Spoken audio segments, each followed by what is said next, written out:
beautiful Japanese maples just don't happen. In this video, we'll show you how we grow our Japanese red maples to get a better quality maple. Hello, my name is Mike Hurst from Highlandsville Farm. Today we have in front of us a Japanese bean maple, and I'm going to tell you how to water and how to fertilize it. When we fertilize our plants, we usually fertilize them about once or twice a year.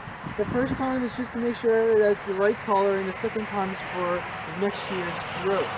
The reason that we are concerned about fertilizing for next year's growth is that a Japanese maple is considered to be a determinate plant. A determinate plant means that each and every year that when it grows out, there's a determinate amount of leaves and stem that can be formed. And the determined amount of leaves and stem formed is determined by last year's growing season.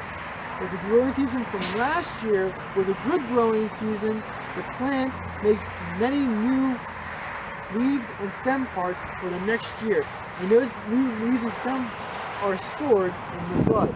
So when the bud forms, it's very important that it has enough water and enough fertilizer in the system of the plant to get lots of new parts for next year. When we fertilize for next year, we usually fertilize in about early August. That way that the fertilizer can get into the soil and get into the plant system. Because in about late August and into the fall time is when the buds start to form. And when we use fertilizer, we use a slow-release fertilizer called Osmocote, and we just do a broadcast fertilizer just on the top of the plant on the surface. We don't ever put any fertilizer injections or any of the liquid type in. We just use the granulated form that slowly releases over time. Usually, Osmocote comes in different colors for different years, and we can see here we have some green and we have some white. The green stuff's from this year, the white stuff's from the other year. That way we know if we fertilized it or not. And when we fertilize, this is just an example of some Osmocote, we just pour it in our hand and we just do a light broadcast just over the top, kind of like that, just making sure that there's enough fertilizer on there for it to last most of the year.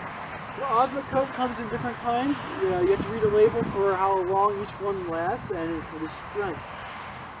The other topic we're going to talk about is how to water these guys one after you plant them. When you plant them, you should make sure that when you dig the hole out, just dig it a little bit wider than the pot itself, so that when you set the pot into the ground, there's a good gap between it, and you can fill in the dirt in between the pot, the plant, and the surrounding soil, making sure that there's no air pockets in there. You don't want to compact the soil around. You just want to use your shovel to work the soil into the ground, getting rid of all the air pockets. After that, give it some water. That way it settles nicely. And after planting, make sure you go back and keep the ball moist. It's important to keep the ball moist, not overly wet or overly dry. If it's overly wet, there is no oxygen that gets into the soil, and then the root starts to rot and it dies. The whole plant dies. If it's too dry, the roots no longer grow and the plant wilts, and roots don't have cuticles on them, so once they dry out, they're toasted. So just make sure that keep it moist, and the plants will do fine. If you have any questions about the Japanese maple, just give us a call at 215-651-8329. Thank you.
you.